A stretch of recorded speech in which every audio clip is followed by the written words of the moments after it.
সাতক্ষীরা জেলা আশাশুনি উপজেলা। দর্শক, গতকালকের ঐতিহ্যবাহী কচুয়া ঈদগাহ কেন্দ্র ময়দানে এখানে ওয়াজ মাহফিল অনুষ্ঠিত হবে। ইতিমধ্যে সব কিছু গোছানো হয়ে গেছে, স্টেজ সব কিছু সাজিয়েছে স্থানীয় মানুষজন। ঈদগাহ ময়দান সব কিছু গোছানো হয়ে গেছে দর্শক, আর কিছু বাকি নাই। এজন্য আমি আপনাদেরকে একটু ঘুরে ঘুরে দেখানোর চেষ্টা করব।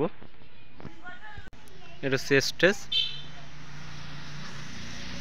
সব কিছু দেখা যাচ্ছে। আপাতত প্রস্তুতি করার সব কিছু কাভার গেছে।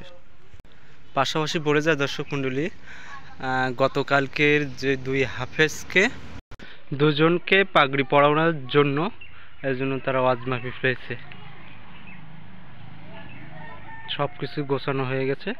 রেডি করছি দর্শক, আমি আপনাদেরকে যতটুকু দেখানোর চেষ্টা করছি।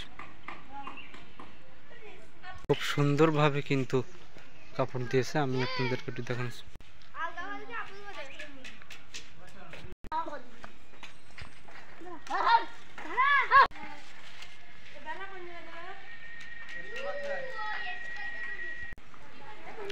আমার কাছে শেষ আপডেট।